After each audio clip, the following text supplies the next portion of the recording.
Bibili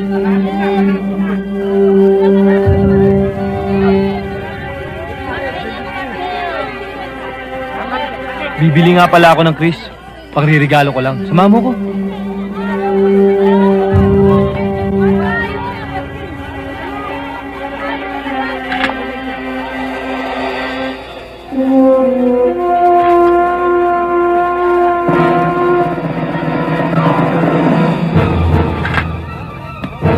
Lahat ng tao, layo! Takbo! Layo!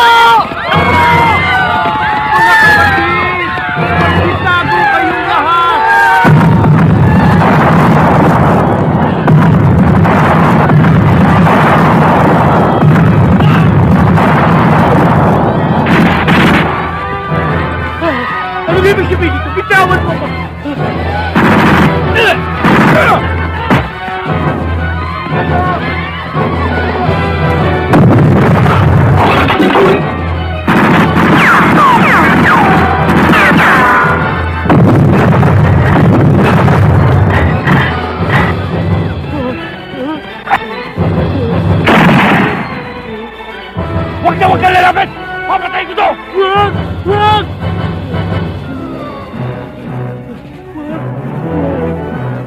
Sabahal na Panginoon.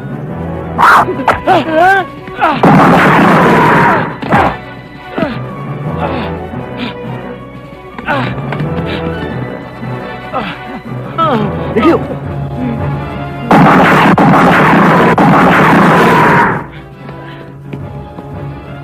Joram! Balis na tayo! Mamamatay tayo lahat dito! Ikaw lang ang mamamatay. Ha?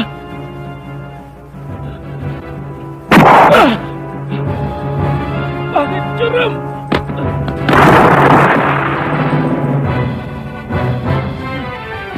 Takbo na kayo, Father! Salamat, Joram.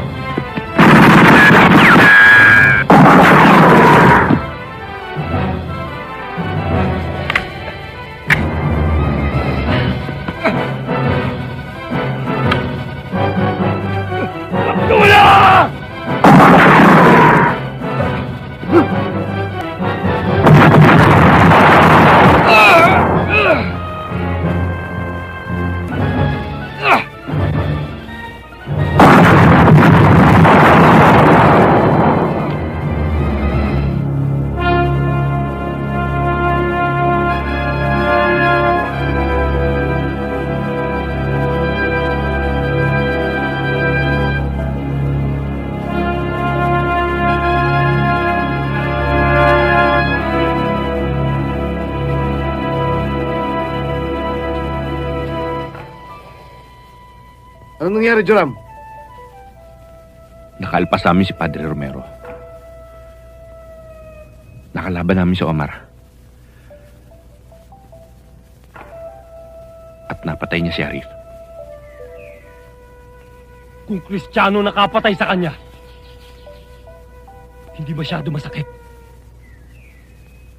Pero kapwa Muslim, para na rin siyang pumatay ng kasambahay. Kapatid na Nahab, kalusin natin ang buong lahi niya.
Huwag kayong susunod! Kundi tutuloy ako si Nahab! Naso! Mga kapatid! Putukan niyo siya! Handa ang katawan ko lagusan ng bala! Siguraduhin lang patay si Omar! Hindi namin magagawa, kapatid! Mananagot kami kay Sakar! Tandaan niyo ang sinabi ko! Walang susunod! Patayin niyo siya! Tumipig ka! Nasur! Putukan niyo! Putukan niyo siya! Patayin mo ako, Omar! Hayop ka! Patayin mo ako, Omar! Patayin mo ako! Malaking kahihin ang ginawa mo sa akin, Omar! Patayin mo ako!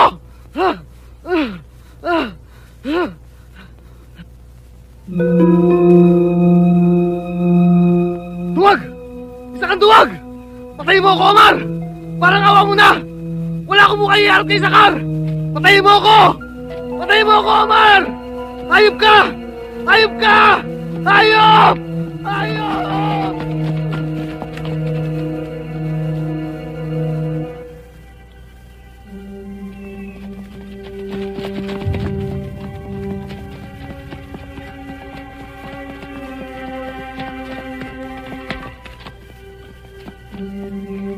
Kapatid, habulin natin siya.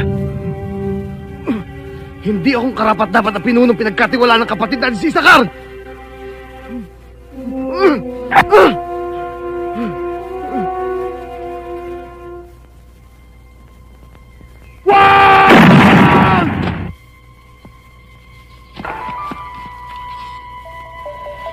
Papatayin ako ni Sakar. Sa nangyari kay Nahab. Papatayin niya ako.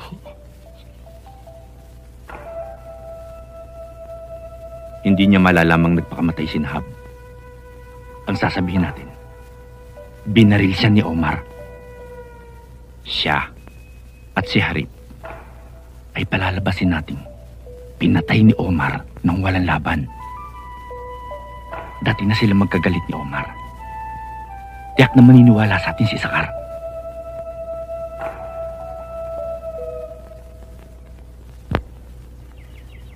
As presiding chairman of this committee, I now call this meeting to order. Now, this committee is being convened more as an inquiry into the charges filed by Congressman Ramir Dimasupil against a fellow member of Congress. Congressman Dimasupil? Thank you. Honorable Chairman, my fellow members of this committee, I strongly recommend the expulsion of Congressman Ampil from the House due to his involvement in many cases, like kidnapping for ransom, illegal logging, gun running, and smuggling. Your Honor, pending the resolution of this committee, I think the gentleman from Mindanao has no right to recommend for my expulsion, my suspension, or whatsoever. I'd advise him to refrain from any accusations and instead do some cleaning in his own backyard. Nagkakagulo na sa Mindanao, pakendeng-kendeng ka pa sa Kongreso.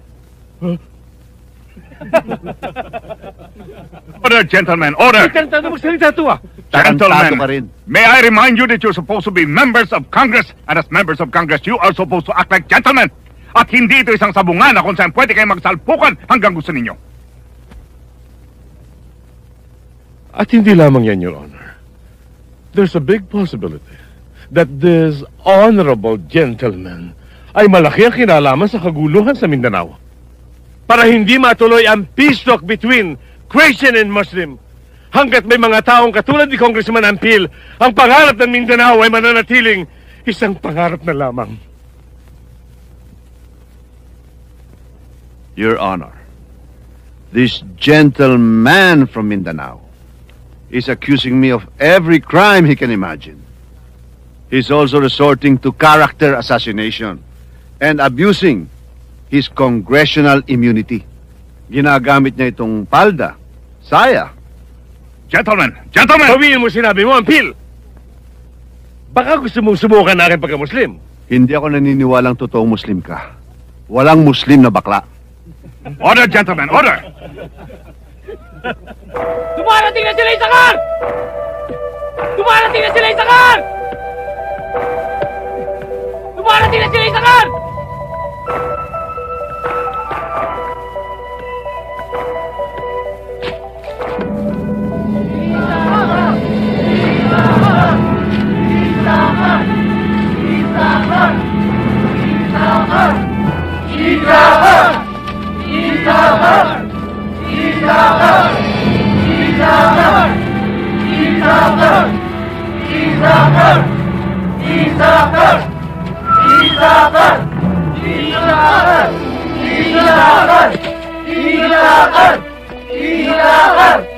Isakar!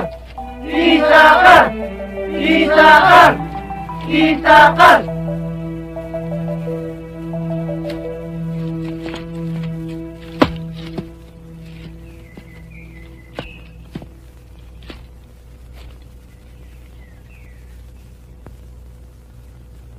Dalawa sa ating kapatid ang pinatay ng kapwa nating Muslim. Si Nahab at si Harip. Sino? Si Omar Abdullah. Si Nahab. Sabog ang ulo. Si Harip. Nakataas na ang dalawang kamay. Pinatay pa rin ang walang awa ni Omar.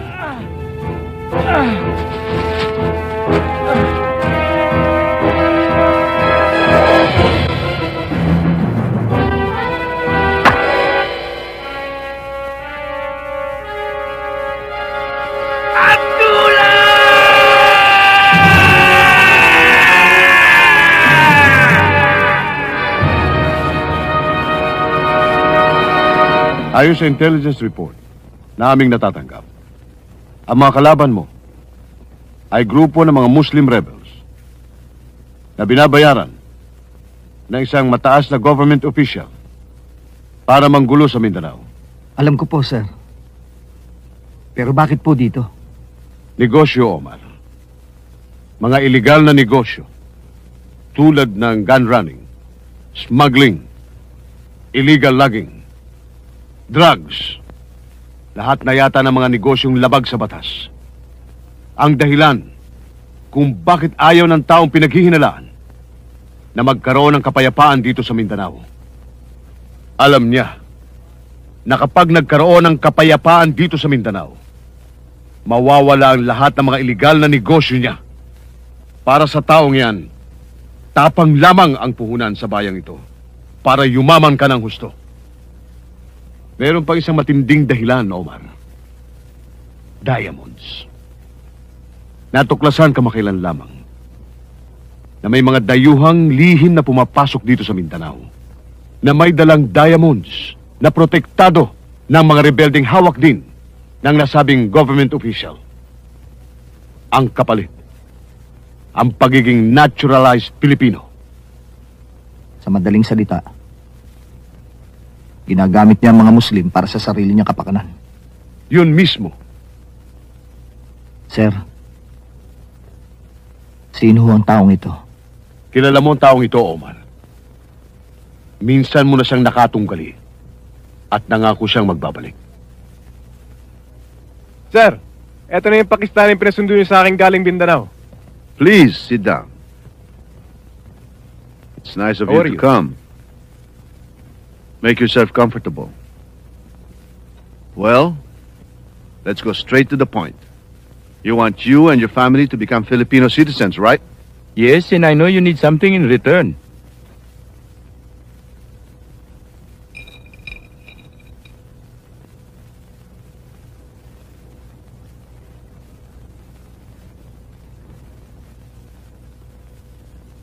Good. And this? Lakarin mo maging mga Filipino citizens sila. Kailangan, bukas na bukas, ay mga Pinoy na sila. At kausapin mo tuloy ang mga bata natin sa loob ng immigration, okay? Yes, sir. You go with him. He'll take care of everything. Yes. Can I have a receipt or something? You want a receipt? No. Never mind. Never mind. Problema rason. Nagiging personal na ang labanan ng mga binabayar natin Muslim kay Omar. Problema ba yon? Kayang-kaya nilang iligpit si Omar. Diyan ka mali, rason. Yan lintik na Omar Abdullah na yan ang dahilan kung bakit marami akong kaso. At pilit niya akong pinapatanggal sa pagka-congressman. Kung matutuloy yan at kung mapatay si Isakar, mahirapan tayo maghanap ng mga mababayarang Muslim. Matatapos ang maniligayang araw natin. Ang Mindanao ay isa lamang sa hawak mo. Mawala man ito, hawak mo pa rin ang Eastern Visayas, ang Western Visayas. Meron ka pang Southern Luzon. Ang mga bata mo, nasa Northern Luzon para maghasik ng iyong impluensya. Kulang na lang na sabihin na ikaw ang may-ari ng buong Pilipinas. Nakita mo naman, hindi ka maalis-alis sa pagka-congressman mo. Pagkatapos isang Omar Abdullah lamang, ay natakot ka. Hindi ako natatakot. Nag-aalala lang sa magiging resulta ng labanan ni Omar at ni Sakar. Ako at lahat ng illegal kong negosyo ay mapeperwisyo. Kontakin mo lahat ng mga bata natin sa Mindanao. Iparating kay Sakar na gawin kamo lahat ng paraan para iligpit si Omar Abdullah. Congressman? Pastor! Kapatid. Pasensya na kayo. Ayaw kasi maniwala ng kapatid natin ito na si Kristo ang daan